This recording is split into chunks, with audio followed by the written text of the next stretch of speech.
السلام علیکم پیارے دوستو، آج ہم آپ کو ایک مولانا صاحب کے بارے میں بتانے والے ہیں کہ ایک آدمی نے مولانا صاحب کی دعوت کی اور انہیں اپنے گھر پر بلایا۔ جب مولانا صاحب دعوت کھانے پہنچے تو مولانا صاحب نے کچھ ایسا کیا جسے سن کر آپ بھی حیران و پریشان ہو جاؤ گے۔ لیکن ویڈیو میں آگے بڑھنے سے پہلے آپ تمام سے ایک چھوٹی سی گزارش ہے، آپ نے اب تک ہمارے ویڈیو کو لائک نہیں کیا ہے تو ابھی لائک کر لے۔ اگر آپ ہمارے چینل پر نئے ہیں تو فوراً اسے سبسکرائب کر کے آئندہ آنے والے تمام دلچسپ ویڈیو کی نوٹیفیکیشن کے لیے بیل آئیکن پر کلک کرنا نہ بھولیں اور اسے اپنے دوست احباب کے ساتھ زیادہ سے زیادہ شیئر کریں۔ تو آئیے شروع کرتے ہیں۔ دوستو، افریقہ کے ایک شہر میں ایک حافظ قرآن رہتے تھے جو بہت زیادہ نیک اور پرہیزگار تھے۔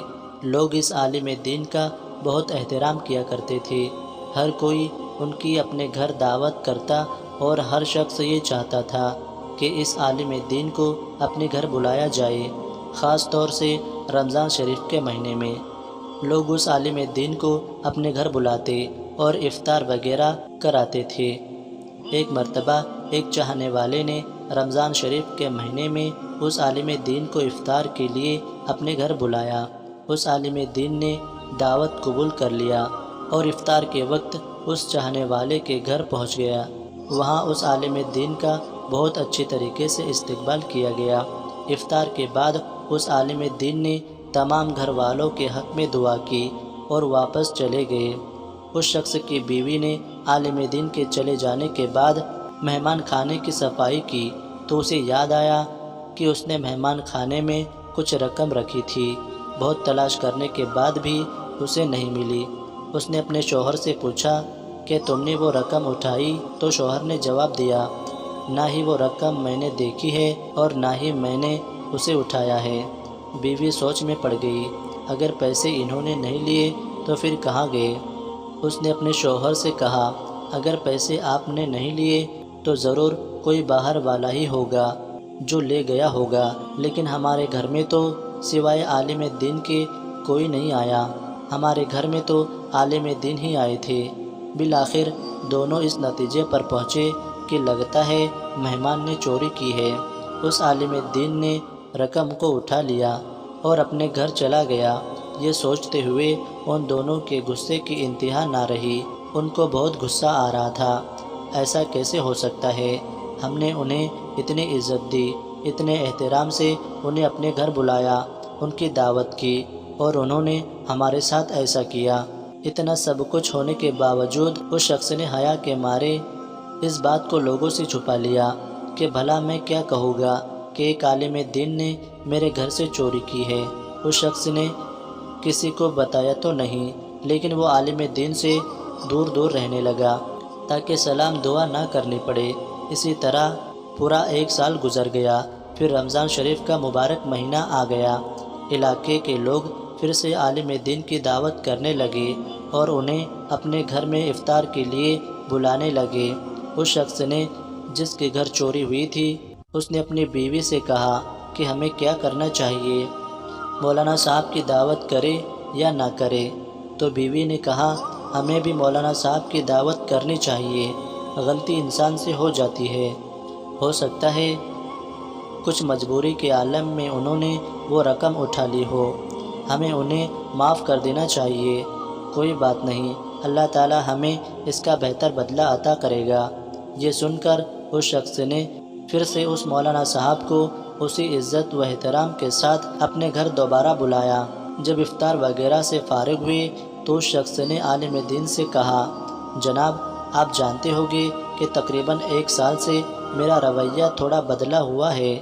مولانا صاحب نے کہا، جی ہاں میں دیکھ رہا ہوں، آپ کا برتاؤ میرے ساتھ بدل چکا ہے، لیکن اپنی مصروفیت کی وجہ سے میں نے آپ سے یہ بات نہیں پوچھی۔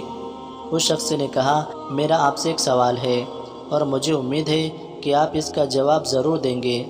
مولانا صاحب نے کہا، ہاں پوچھو، کیا پوچھنا چاہتے ہو؟ پچھلے سال رمضان شریف میں میری بیوی نے مہمان خانے میں کچھ رقم رکھی تھی اور پھر وہ رقم اٹھانا بھول گئی اور آپ کے جانے کے بعد ڈھونڈنے کے باوجود ہمیں وہ رقم نہیں ملی۔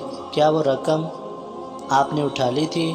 عالم دین نے کہا، ہاں میں نے لی تھی۔ یہ سن کر وہ لوگ بڑے حیران و پریشان ہوئے۔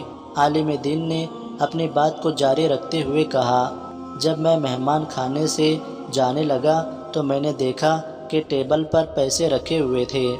تیز ہوا چل رہی تھی اور نوٹ ہوا کی وجہ سے اڑ رہے تھے، لہٰذا میں نے وہ نوٹ جمع کیے اور اسے میں نے فرش کے نیچے اس لیے نہیں رکھا کیونکہ آپ کو ڈھونڈنے میں پریشانی ہوگی۔ اتنا کہہ کر عالم دین نے اپنا سر زور زور سے ہلایا اور اونچی اونچی آواز سے رونا شروع کر دیا اور کافی دیر تک روتے رہے اور روتے ہوئے اس شخص سے کہنے لگے، میں اس لیے نہیں رو رہا ہوں کہ آپ نے مجھ پر چوری کا الزام لگایا، بلکہ اس لیے رو رہا ہوں کہ 365 دن گزر گئے ہیں لیکن تم میں سے ایک نے بھی قرآن شریف کا ایک صفحہ نہیں کھولا۔ اگر تم قرآن شریف کو ایک بار بھی کھول لیتے تو تمہیں تمہاری رقم مل جاتی۔ ارے نادانو، میں نے تو تمہاری رقم قرآن میں رکھ کر چلا گیا تھا۔ میں تمہیں آزمانا چاہتا تھا۔ میں تم سب کو قرآن پڑھنے کی دعوت دیتا ہوں۔ میں دیکھنا چاہتا تھا کہ تم لوگ قرآن پڑھتے بھی ہو یا نہیں۔ یہ سن کر وہ شخص تیزی سے اٹھا اور قرآن پاک اٹھا کر لایا اور جلدی سے کھولا تو اس کی مکمل رقم اسے قرآن مجید میں نظر آئی۔ دوستو، یہ حال ہے آج کے اکثر مسلمانوں کا۔ پورا سال بھر گزر جاتا ہے لیکن ہماری اکثریت قرآن شریف کو اٹھاتی ہوئی، پڑھتی ہوئی، سمجھتی ہوئی نظر نہیں آتی، جبکہ اللہ کے رسول صلی اللہ علیہ وسلم نے 1450 سال پہلے فرمایا تھا کہ قرآن وہ کتاب ہے جسے صرف پڑھنے ہی پر ثواب نہیں ہے بلکہ اس کا چھونا بھی عبادت ہے، اسے دیکھنا بھی عبادت ہے، اسے چومنا بھی عبادت ہے۔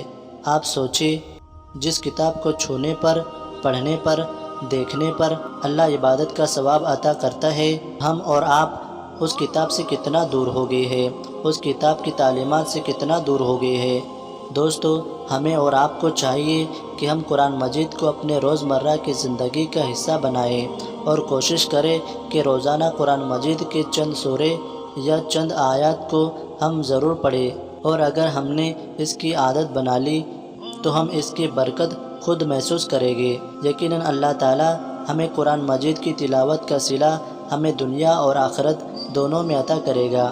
اللہ تعالیٰ کی بارگاہ میں دعا ہے کہ رب کریم ہم سب کو قرآن مقدس سے محبت کرنے اور اس کو پڑھنے اور اس کی تعلیمات کو اپنی زندگی میں اپنانے کی توفیق عطا فرمائے، آمین یا رب العالمین۔ دوستو، اس ویڈیو کے بارے میں آپ کی کیا رائے ہے؟ کمنٹ باکس میں جا کر ضرور کمنٹ کریں، اور آج کی اس ویڈیو کو اپنے دوست احباب کے ساتھ شیئر کرنا نہ بھولیں۔ ملتے ہیں انشاءاللہ ایسے ہی ایک کامیاب ویڈیو کے ساتھ، تب تک کے لیے اجازت چاہتا ہوں۔ اللہ حافظ۔